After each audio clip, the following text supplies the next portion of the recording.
Muy buenas, bienvenidos al canal DICET. En esta ocasión estaremos trabajando con el método de Mayer, que es una aplicación de las leyes de Kirchhoff de tensión y la ley de Kirchhoff de corriente.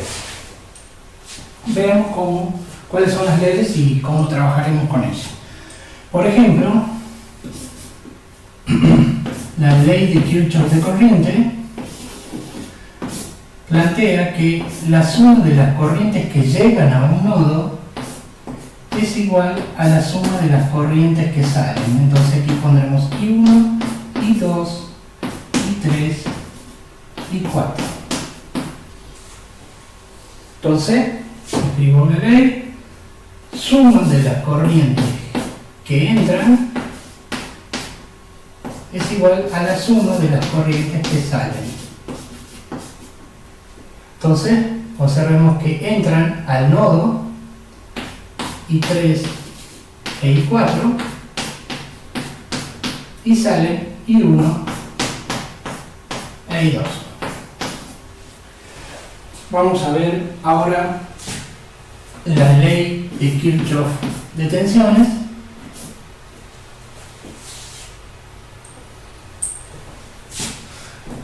La ley de Kirchhoff de tensiones dice que la suma de las tensiones a lo largo de un lazo cerrado es igual a 0. Entonces,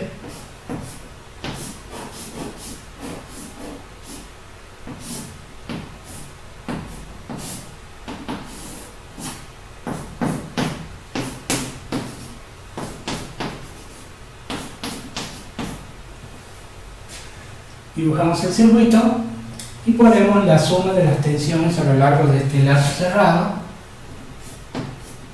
Observen que está cerrado. Entonces establezco la corriente de malla, en este caso lazo. Vamos a tener que tener en cuenta que siempre cuando la corriente circule por un circuito, bueno, si entra por el menos de la pila será menos B1. Entonces vamos a poner acá la fórmula. La suma de las tensiones es igual a 0. Esto se llama símbolo suma de I igual a 1 hasta n elementos de sub I. Entonces ponemos menos B1 menos B2 más B3 más B4 igual a 0. Siempre trataremos de trabajar con que la corriente en una fila entra por el signo menos y para la resistencia entrará por el signo más. Bueno, una vez que tenemos estas dos leyes, vamos a aplicarlas. Estas dos leyes se juntan en un solo método, que es el método de Mayer, que sirve para resolver este tipo de circuitos, que son circuitos mixtos, generalmente cuando tienen en dos o más pilas. Entonces veamos por ejemplo este circuito.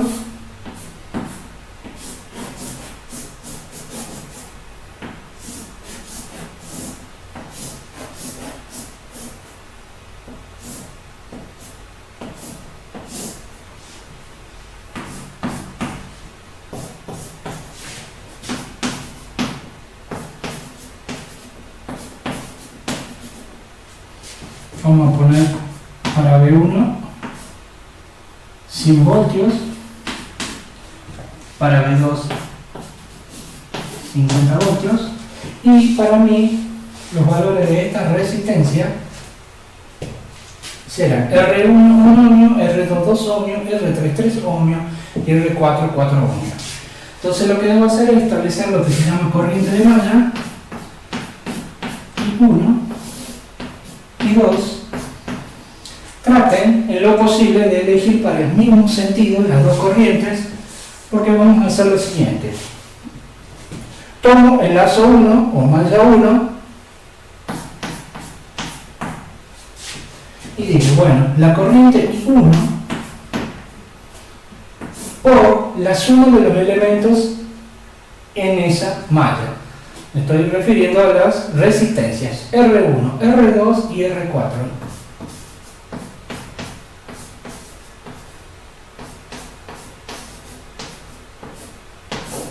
Menos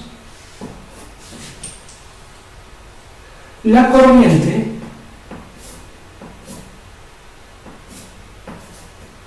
I2 por R2, es decir, R2 es la resistencia por la cual circula la corriente I1, pero también circula la I2. En realidad circula la diferencia de ellas dos. Es un procedimiento mecánico. Después podríamos tratar de entender por qué razón se dan estas dos reglas que vamos a poner acá con el tema de los signos. Por el momento simplemente tratamos de hacer el método. Bien, ya está esto, esto y esto, y ahora debo observar el tema de la pila, entra por el signo menos. Menos 100 voltios igual a 0. Trabajo la ecuación, vamos a poner los valores, 4 ohmios más 2 ohmios más 1 ohmio, son 7 ohmios.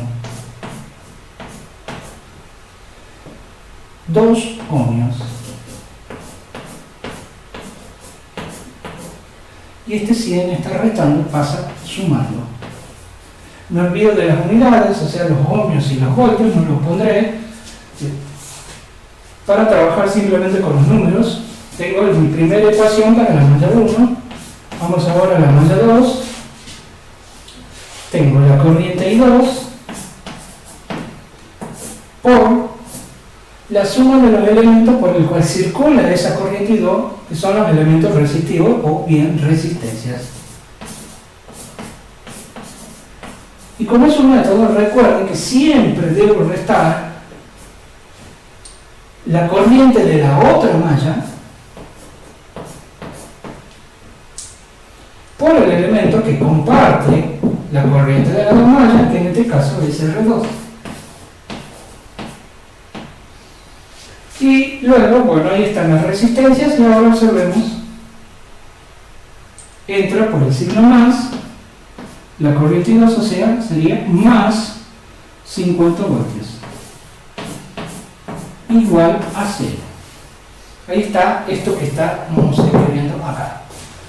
Entonces ahora reemplazo los valores y obtengo la ecuación. 3 ohmios más 2 ohmios son 5 ohmios.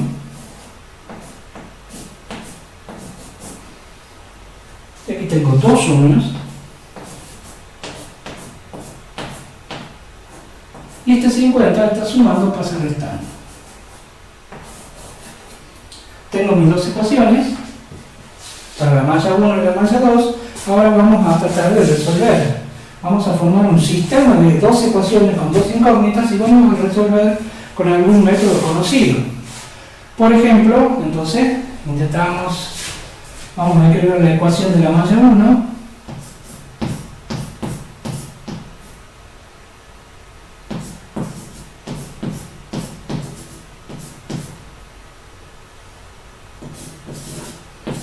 Y la malla 2 vamos a escribirla ordenada. Primero escribiremos la corriente I1, luego la corriente I2,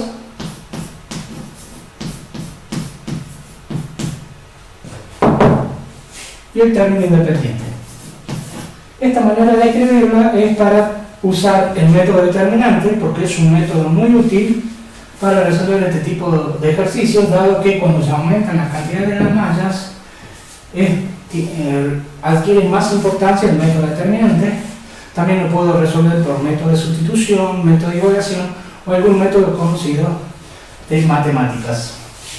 Entonces yo, una vez que tengo formado mi sistema, calculo mi delta, que es un determinante que está compuesto por los elementos que acompañan a cada una de mis variables con sus respectivos signos.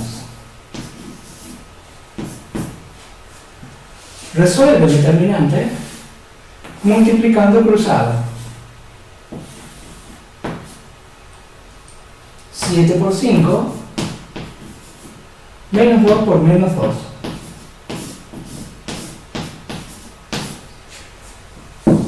Siete por 5, 35.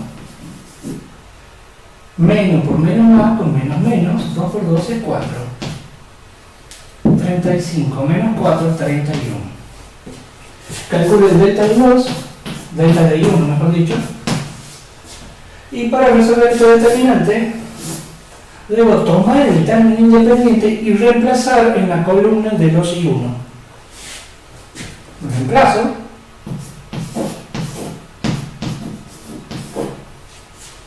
Y la otra columna queda como está. Y vuelvo a hacer lo mismo que hice acá. Multiplico cruzado.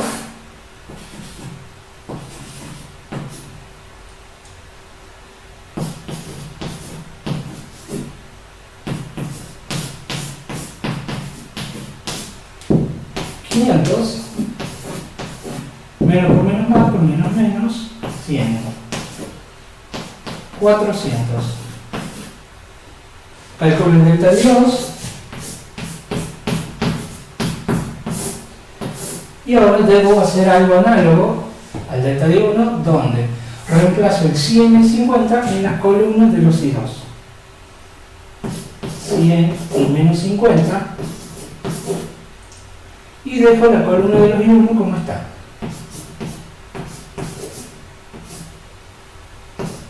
Multiplico cruzado.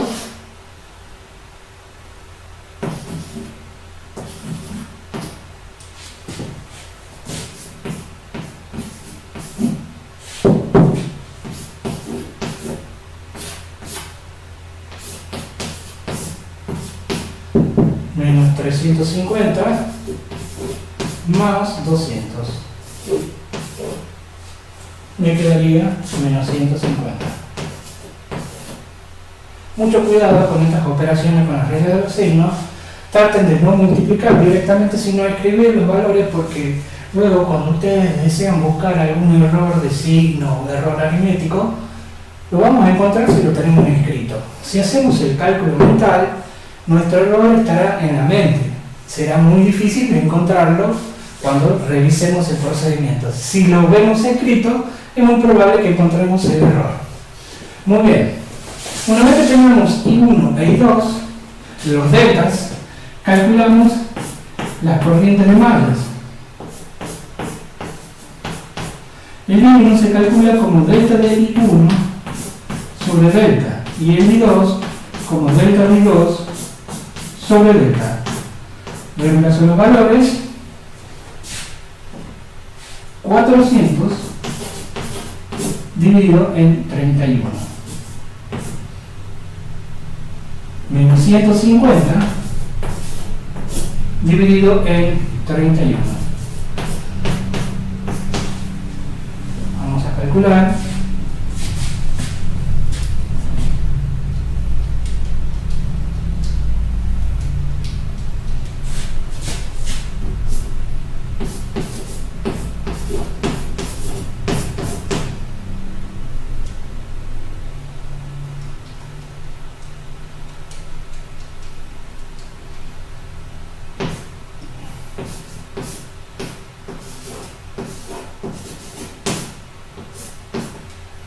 Bien.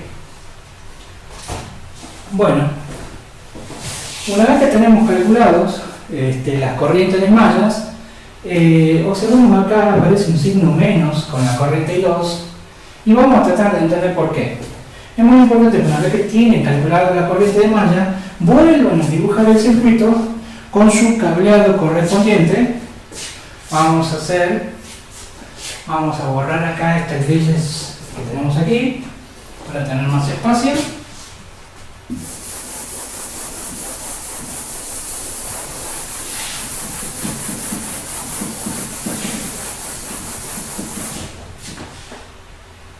Entonces, dibujamos el cableado del circuito.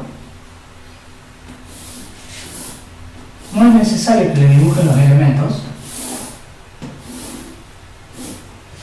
Y ponemos los sentidos de la corriente. Si son positivos, efectivamente son en el sentido que yo he indicado aquí. Entonces, mi I1 iba en sentido antihorario, entonces efectivamente viene así.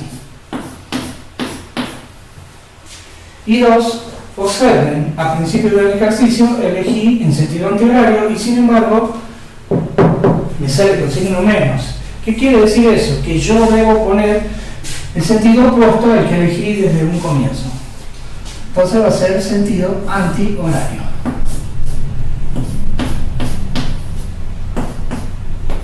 Reemplazo los valores, en este caso ya quedan positivos.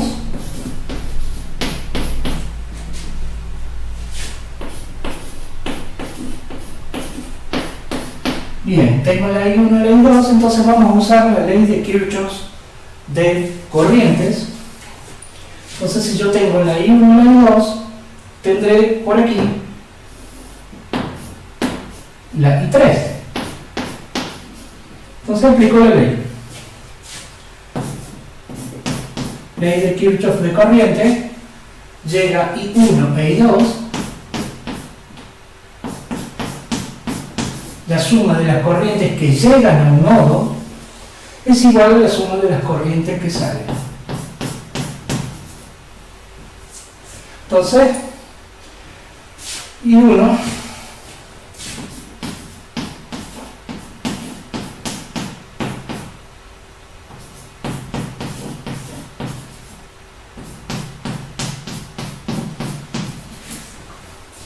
y calculo.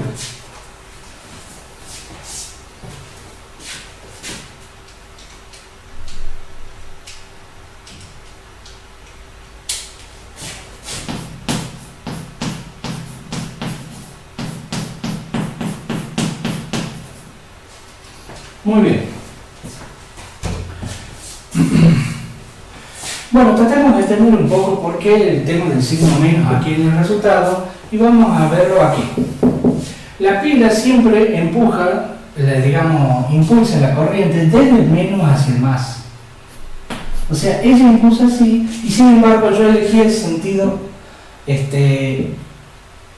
opuesto. Entonces es por eso que me está saliendo este signo menos acá. Bien, si yo desde un principio en este ejercicio hubiera elegido el sentido opuesto al que aparece acá, aquí la regla va a cambiar. Aquí en esta parte deberé poner un signo más. Entonces, para evitar ese problema, yo siempre les sugiero a mis alumnos que en los ejercicios de mallas, de método de mallas, elijan para el mismo lugar. Y después, si tengo algún problema con algún signo al final del ejercicio, voy al cambiado y doy la vuelta. Por supuesto, esta regla de elegir el sentido de la corriente no siempre será posible. Ya verán que en algunos ejercicios me imponen el sentido de la corriente y yo debo elegir sí o sí el sentido impuesto. No lo puedo elegir por mí mismo. Bien, este método es muy útil cuando tengo más de una fuente de tensión. Aquí ya no es válido, no son válidas la ley de Ohm por la complejidad del circuito. Muy bien. Ya muchas gracias y bueno, no se olviden de suscribirse al canal de ICEP o bien seguirnos a través de las redes sociales en Facebook e Instagram. Muchas gracias.